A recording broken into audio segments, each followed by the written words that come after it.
통증이 사실은 뼈가 부러졌을 때는 우리가 일반적으로 느끼는 통증보다는 조금 더 심하십니다. 보통 환자분들이 많이 하시는 표현으로는 별이 보일 정도로 아팠다 라고 얘기하시거나 살면서 그렇게 아픈 적은 처음이었어요 라고 많이 표현하시는데,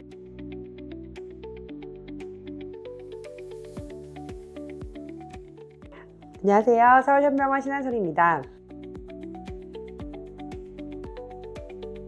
저희들끼리는 이제 손목골절의 계절이 왔다라고 얘기하는 시즌이 됐는데요. 보통 손목골절은 넘어지면서 손을 짚으면서 발생하게 됩니다. 그래서 이런 겨울에 사실 돌아다니시다가 미끄러운 이제 얼음이나 이런 데서 넘어지셨을 때 손을 딱 짚으시면서 손목골절이 발생하는 경우가 흔해서 보통 이제 저희끼리는 지금부터 이제 겨울이 오면 손목골절 시즌이 왔다라고 농담삼아 얘기합니다.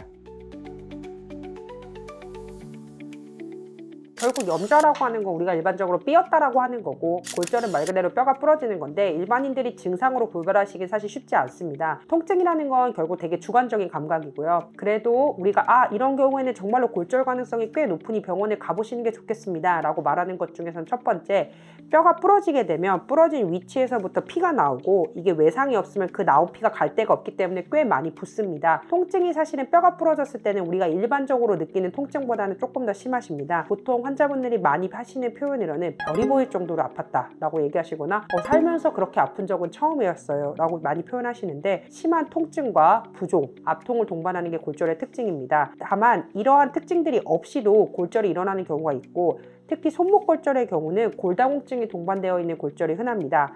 골다공증이 있으면서 살짝 금방 간 손목골절의 경우는 처음에는 아까 말씀드렸던 부종, 압통이 심하지 않은데 점점점 뼈가 골다공증 때문에 무너져 내려서 나중에 문제가 되는 경우가 많습니다. 그래서 아까 말씀드렸듯이 길을 가다가 넘어지면서 손을 짚었다거나 아니면 손을 어디다 세게 부딪혔는데 손에 통증이 조금 좀 우리하게 오래 간다 라고 하시면 꼭 엑스레이를 한 번 정도 찍어보시는 걸 추천드립니다.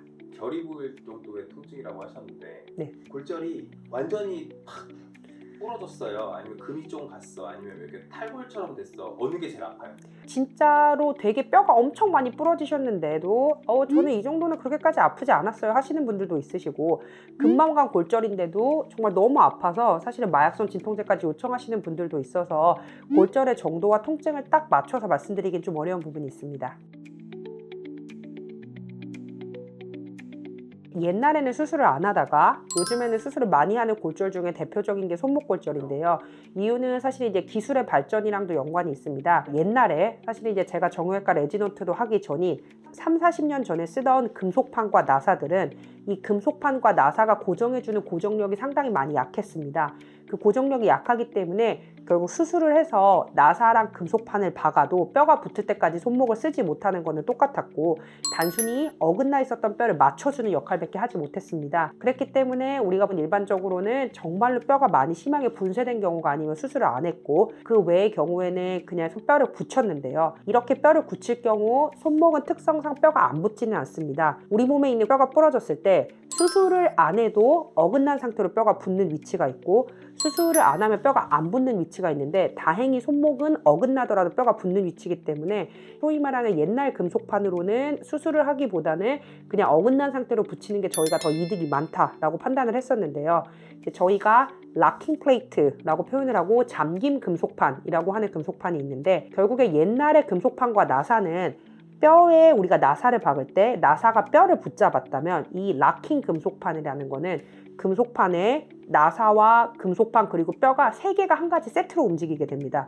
그러니까 옛날에는 뼈에다 금속판을 대고 나사를 박았어도 금속판과 나사가 따로 놀았는데, 이제 새로 나온 이 금속판은 뼈, 금속판, 나사 세 개가 한 덩어리로 움직일 수 있게 되면서 수술을 하게 되면 훨씬 더 조기에 손목을 쓸 수 있게 되고 뼈가 훨씬 더 빨리 붙는 걸 기대할 수 있게 됩니다. 기술의 발전이 되면서 수술을 했을 때 수술의 결과치가 훨씬 더 좋아졌고, 굳이 비교를 하자면 옛날에는 수술을 안 해도 수음이한가로 치면 우, 수술을 해도 우였기 때문에 그렇다면 우리가 수술을 할 필요가 없다라는 개념에서 이제는 수술을 하면 수를 기대해 볼 수가 있고, 수술을 하지 않으면 우기 때문에 그렇다라고 하면 젊은 환자, 손을 많이 쓰는 환자, 우리가 기능적으로 필요한 환자에서는 수술을 권하는 식으로 치료 방향이 바뀌고 있습니다.